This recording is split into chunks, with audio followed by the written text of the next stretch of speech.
আসসালামু আলাইকুম বন্ধুরা, নিশা লাইফস্টাইলে আবারও সবাইকে স্বাগতম।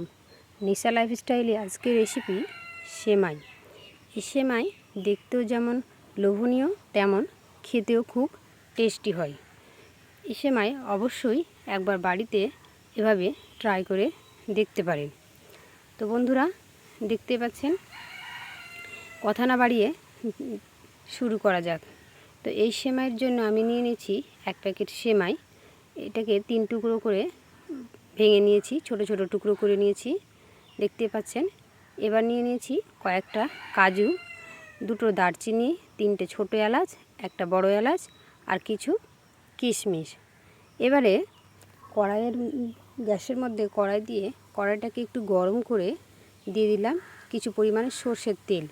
এরপরে দিয়ে দিলাম সেই গরম মশলাগুলোকে একটু নেড়ে চেড়ে হালকা লাল করে দিয়ে দেব কিশমিশগুলোকেও হালকা একটু তেলের মধ্যে ভেজে নেব। এবারে দিয়ে দেব কয়েকটা কাজু। সমস্ত উপকরণকে আমি একসঙ্গে একটু ভেজে নিচ্ছি। যখন সমস্ত উপকরণগুলো একটু লালচে হয়ে আসবে তখন দিয়ে দিলাম সেমাইটাকেও সবগুলোর সঙ্গে একটু নাড়িয়ে চাড়িয়ে ভেজে নেব। একটু আস্তে আস্তে ভাজতে হবে, নইলে সেমাইগুলো ভেঙে যেতে পারে।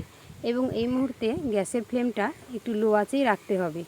হাই ফ্লেমে থাকলে সেমাইটা পুড়ে কিংবা লেগে যাওয়ার চান্স থাকে। তো বন্ধুরা, দেখতেই পাচ্ছেন কত সুন্দর একটা আস্তে আস্তে কালার চলে এসেছে। এবারে আমি দিয়ে দেব 500 গ্রাম পরিমাণ দুধ। আমি এখানে গরুর দুধ নিয়েছি। দুধটাকে দিয়ে একটু ভালো করে একটু নাড়িয়ে চাড়িয়ে নেব। দেখতেই পাচ্ছেন দুধটা দেওয়ার পরে আমার সেমাইটা কত সুন্দর একটা কালার চলে এসেছে এবং দেখতে কতটা সুন্দর লাগছে। তো বন্ধুরা, আমার মনে হয়েছে এখানে একটু দুধ কম হয়েছে, সেই জন্য আমি পরে আরেকটু দুধ অ্যাড করে দিয়েছি। এরপরে দিয়ে দিলাম 1 কাপ পরিমাণ চিনি। এই চিনিটা আপনাদের নিজেদের পছন্দের মতো দেবেন। কেউ মিষ্টি খেতে চাইলে একটু চিনিটা বাড়িয়ে দেবেন। এরপরে চিনিটা দেওয়ার পরে অনবরত আমি একটু নাড়িয়ে নিচ্ছি।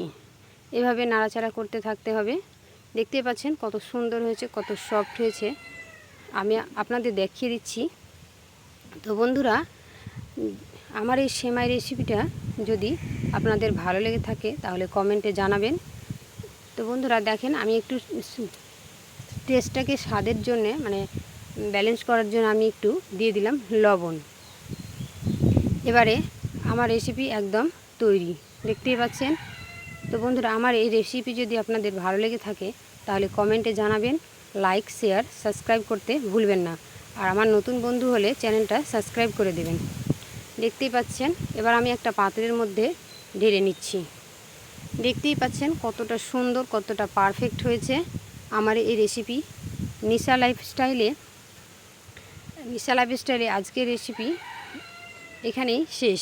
আবারও নিত্য নতুন রেসিপি নিয়ে আপনাদের সামনে হাজির হব ইনশাল্লাহ। আল্লাহ হাফেজ।